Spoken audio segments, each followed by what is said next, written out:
Peace and love and happy Friday, love beings. Today's message is a continuation of a series that I started about psychopaths, the psychopaths in our lives, understanding them and healing from them. So right now, it's important to understand that psychopaths, and this could be your boss, this could be your lover, this could be your intimate partner, a boyfriend, a husband, which is dangerous, especially if you have children with these people. This could be your parent, and this could even be your child, you know. And I'm specifically speaking about adult psychopaths, and I'm specifically speaking about my experience and noticing the patterns, and while doing the research, seeing how it also exists on the macro level from the Harvey Weinsteins. As I'm writing this book, Me Too, healing, casting couch culture. The word psychopath is in my head. The only way to be able to fully heal in a much shorter period of time, heal in months versus years, because psychopaths are so toxic that they can cause damage to people for many, many years. So when we talk about psychopaths, it's important to understand that they do not have a moral compass, or what I love to call the love compass, the gut and the heart sensations and guidance that a non-damaged person, a person who hasn't sold their soul to really to the demonic energies, to the dark world, to the shadow selves. If you're a quote-unquote normal person, no one is normal, we're all unique in our own way, but if you're a person who has a clear code of ethics, if you're a person who has a moral, an active, open compass, heart compass, love compass, it's the heart and the gut, and you're disturbed by the behavior of a psychopath, then you must really understand the traits that they have. So psychopaths there are 5 things I want to speak about.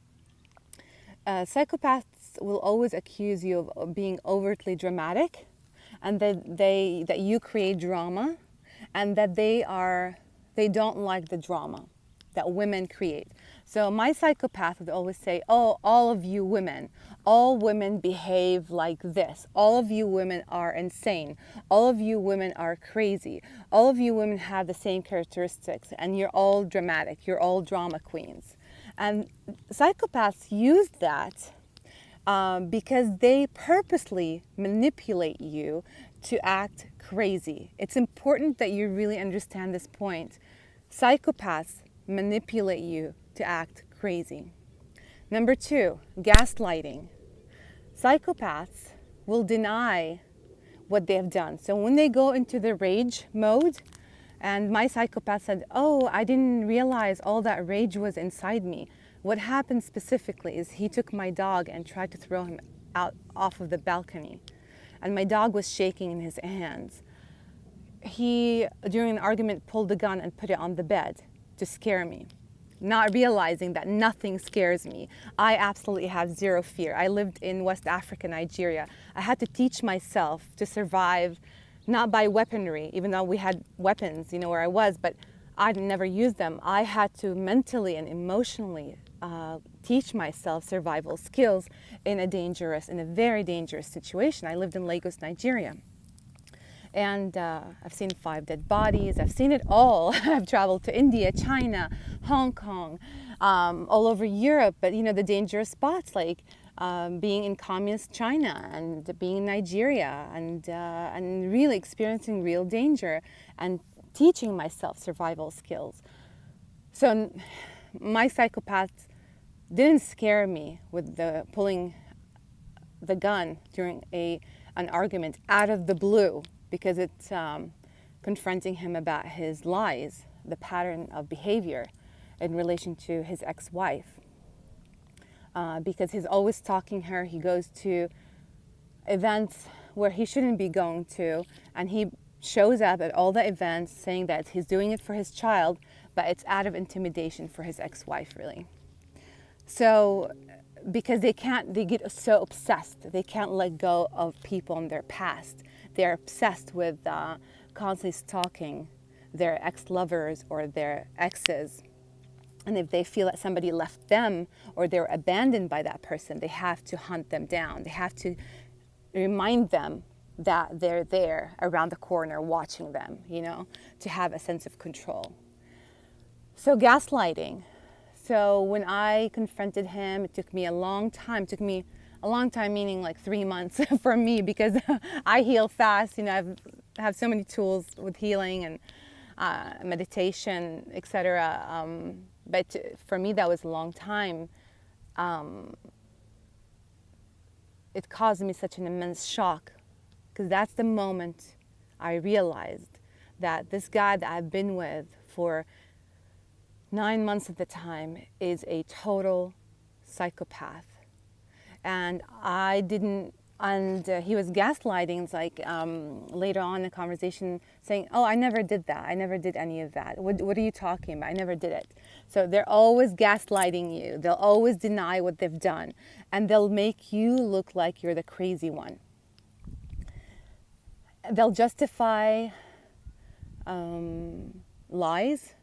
They'll justify with this particular psychopath, with his mom, she is the primary psychopath who caused him all the trauma. She caused him to sell his soul. It's a generational thing too. So with the mom who's constantly manipulating and lying, she lives to manipulate and lie. Always reaching out to his exes, always trying to create drama. It's all about her. It's the end of the world for her. It's her anxieties about losing her husband. In reality, she's always been like that. She's always been a manipulative liar, psychopath, who taught her son, who instilled all that in him. And he had to survive her at the age of 3 when she neglected him and he broke his arm, a 3-year-old child. So he had to live in survival mode for a very long time, shutting down his emotions, rewiring his compass. So the moral compass is not the moral compass that we have, that you have. Their compass is damaged or completely ruined. So when they're cheating on you, they don't have the guilt or the sense of doing wrong, because to them, that's a way of survival. If there's something in it for them, they will do it 100%. They don't have you in mind. They don't have empathy. So they don't have feelings. They don't understand that by cheating on you, they're hurting your feelings. They don't understand that. But if they suspect, like my ex-psychopath with his ex-wife, he would spy on her emails, and he found out that she was having a romantic affair with some guy. And she was they're both very, very similar, by the way, because she had to also survive from a cult. His fury and his anger, his rage from finding out that she's lying and she's having an affair with some guy comes from this sense of abandonment, like she abandoned me and she's doing this for her. I can't control her anymore. I don't have that. My tentacles are not in her where I can control her and have her to myself, because they feed on each other.